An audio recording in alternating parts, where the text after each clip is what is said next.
Hello students, आज का हमारा टॉपिक है वर्डपैड में पैराग्राफ ग्रुप।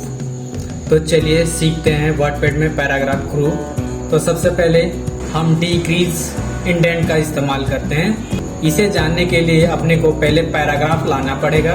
तो मैं यहाँ पर टाइप नहीं करूँगा, मैं कहीं से कॉपी करता हूँ पैराग्राफ और यहाँ पर पेस्ट कर देता हूँ। अब हमारे पास 5 पैराग्राफ्स है, इसमें से मैं 2 पैराग्राफ बनाऊंगा, बाकी पैराग्राफ्स को मर्ज करते जाऊंगा यहाँ से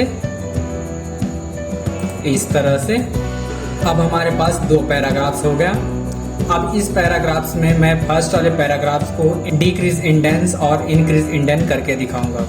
तो आइए, पहला पैराग्राफ के फर्स्ट लाइन में कर्सर रखूंगा और यहाँ पर पहले इंक्रीज करूंगा। देखिए, इंक्रीज इंडेंट करूंगा, फिर उसके बाद डिक्रीज इंडेंट करूंगा। तो ये डिक्रीज इंडेंट का मतलब है इंक्रीज इंडेंट हुआ, पैराग्राफ को डिक्रीज इंडेंट करने के लिए यूज किया जाता है। अब ये हमारा इंडेंट इंक्रीज हो चुका है, यहाँ पर खाली जगह बना हुआ है। अब मैं यहाँ पर डिक्रीज इंडेंट करूंगा। तो सबसे पहले यहाँ पर डिक्रीज इंडेंट में आऊंगा, क्लिक करूंगा इस तरह से। इंक्रीज इंडेंट का शॉर्टकट की है टैब बटन। तो मैं पैराग्राफ को सेलेक्ट कर लेता हूँ यहाँ पर और यहाँ पर कीबोर्ड में टैब बटन प्रेस करता हूँ। तो इस तरह से हमारा इंडेंट इंक्रीज होते जाएगा। अब डिक्रीज इंडेंट करने का शॉर्टकट की है शिफ्ट बटन प्लस टैब। तो इस तरह से इंक्रीज और डिक्रीज होता है। नेक्स्ट हमारे पास है स्टार्ट अ लिस्ट फंक्शन। तो इसको यूज करने के लिए कुछ लाइनें लिखते हैं या फिर कुछ लिस्ट बना लेते हैं। जैसे कि मैं नाम लिखते जाता हूँ, प्राची, अजय, राहुल, वंदना। तो देखिए, इस तरह से मैं 4 नाम लिख लिया, लिस्ट बना लिया। अब इनको सेलेक्ट करके मैं सभी को नंबर देता हूँ। नंबर देने के लिए हम स्टार्ट लिस्ट में जाएंगे, ड्रॉप डाउन बटन में क्लिक करेंगे। ड्रॉप डाउन बटन में क्लिक करने के बाद अगर आपको बुलेट्स लगाना है तो बुलेट्स लगाएंगे। नंबर लगाना चाहता हूँ इसलिए नंबरिंग में क्लिक करूंगा। तो इस तरह से हमारा लिस्ट तैयार हो गया। अब हमारा नेक्स्ट ऑप्शन है लाइन स्पेसिंग। इसका यूज एक लाइन से दूसरी लाइन के बीच की दूरी को मैनेज करने के लिए यूज किया जाता है।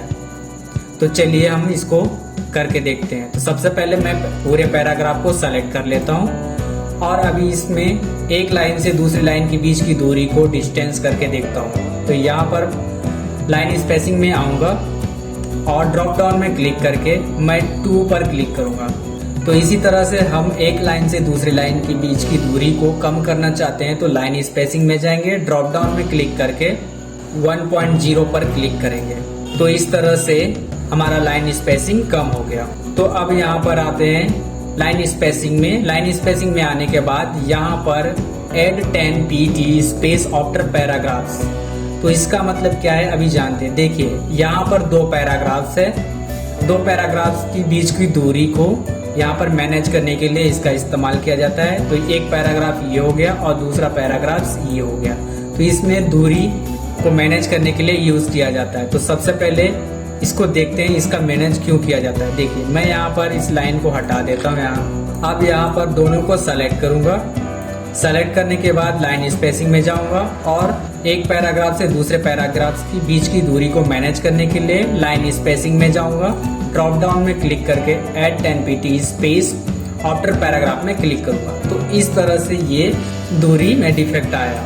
अब हमें ये पता नहीं चल रहा है कि यहाँ पर कितने पैराग्राफ्स हैं। उसको पता करने के लिए हम पैराग्राफ की दूरी को मेंटेन करेंगे, यहाँ पर आएंगे और टिक लगा देंगे। तो इस तरह से हमें 2 पैराग्राफ में दिखाई देगा। नेक्स्ट हमारा फंक्शन है अलाइन टेक्स्ट लेफ्ट। तो इसको जानने के लिए मैं यहाँ पर डॉक्यूमेंट में टाइप करता हूँ हेलो इंडिया।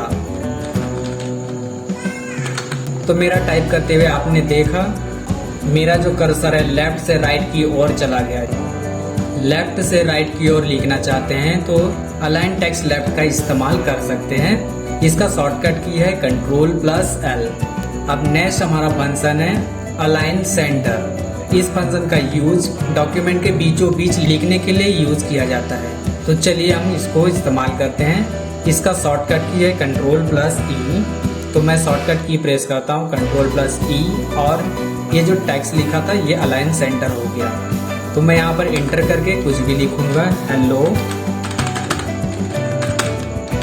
इंडिया। अब हमारा नेक्स्ट फंक्शन है अलाइन टेक्स्ट राइट। यहाँ पर आकर के क्लिक करेंगे। जब भी हमको राइट से लेफ्ट की ओर लिखना है तो अलाइन राइट फंक्शन का इस्तेमाल करते हैं।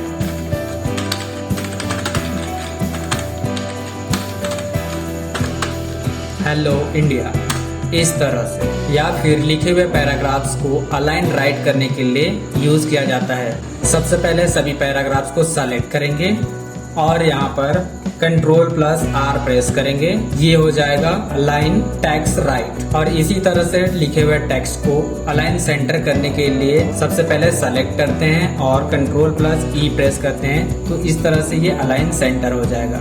इसी तरह से अलाइन लेफ्ट करना है तो लिखे हुए टेक्स्ट को सेलेक्ट करके Ctrl+L प्रेस करेंगे तो अलाइन लेफ्ट हो जाएगा। और नेक्स्ट हमारा ऑप्शन है जस्टिफाई। लिखे हुए टेक्स्ट को जस्टिफाई करने के लिए इस फंक्शन का यूज किया जाता है। जस्टिफाई का मेन मकसद है लेफ्ट साइड में जैसे बराबर लाइन में लिखा हुआ है उसी तरह से राइट साइड में भी बराबर लाइन में लिखने के लिए यूज किया जाता है। तो आइए हम जस्टिफाई करते हैं। पूरे पैराग्राफ को सेलेक्ट कर चुके हैं। अब हम Ctrl+J प्रेस करेंगे और इसी तरह से ये जस्टिफाई हो गया। अब हमारे पास है नेक्स्ट फंक्शन पैराग्राफ्स। इस फंक्शन में यहाँ पर हमने पैराग्राफ ग्रुप में जितने भी पढ़ चुके हैं वही सब फंक्शन यहाँ पर दिया हुआ है। यहाँ पर सभी पैराग्राफ्स के फंक्शन को देखते हैं। लेफ्ट का मतलब होता है कि हम इंडेंट को लेफ्ट से राइट की ओर खिसका देते हैं। तो चलिए मैं 1 इंच इंडेंशन लेफ्ट दे देता हूँ। तो यहाँ पर आया, एक नंबर क्लिक किया, इंटर किया और ओके कर देता हूँ। तो ये इंडेंस लेफ्ट साइड में इंक्रीज होगा। इसी तरह से राइट साइड में इंडेंट क्रिएट करना है तो यहाँ पर आऊंगा और राइट साइड में 1 क्लिक करूंगा तो यहाँ पर भी राइट साइड में 1 इंच इंडेंट क्रिएट होगा। फिर आते हैं पैराग्राफ्स में। यहाँ पर फर्स्ट लाइन दिया हुआ है तो चलिए मैं यहाँ पर फर्स्ट लाइन को 1 इंच पीछे की तरफ खिसकाऊंगा। इससे पहले मैं अनडू कर देता हूँ पहले जैसा। ये देखो ये अनडू हो गया। अब मैं यहाँ पर पैराग्राफ के फर्स्ट लाइन पर क्लिक करके कर्सर को फर्स्ट में रखूंगा और पैराग्राफ फंक्शन में जाऊंगा और फर्स्ट लाइन में 1 इंच डालूंगा। 1 इंच डालने के बाद पैराग्राफ का फर्स्ट लाइन 1 इंच इंक्रीज हो गया। तो इस तरह से हम लोग यहाँ पर पैराग्राफ से कोई भी फंक्शन को चेंज कर सकते हैं या फिर कोई भी सेटिंग को सेट कर सकते हैं।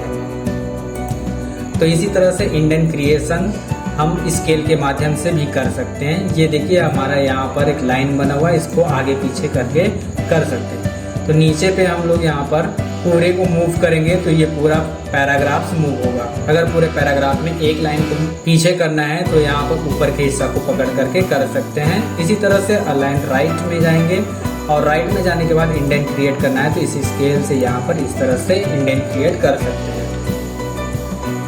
अब नेक्स्ट फंक्शन देखते हैं। यहाँ पर सारे फंक्शन को हम पढ़ चुके हैं, जैसे कि अलाइनमेंट यहाँ पर दिया हुआ है, लेफ्ट राइट सेंटर जस्टिफाई। तो ये चारों फंक्शन हमने यहाँ पर देख लिया है।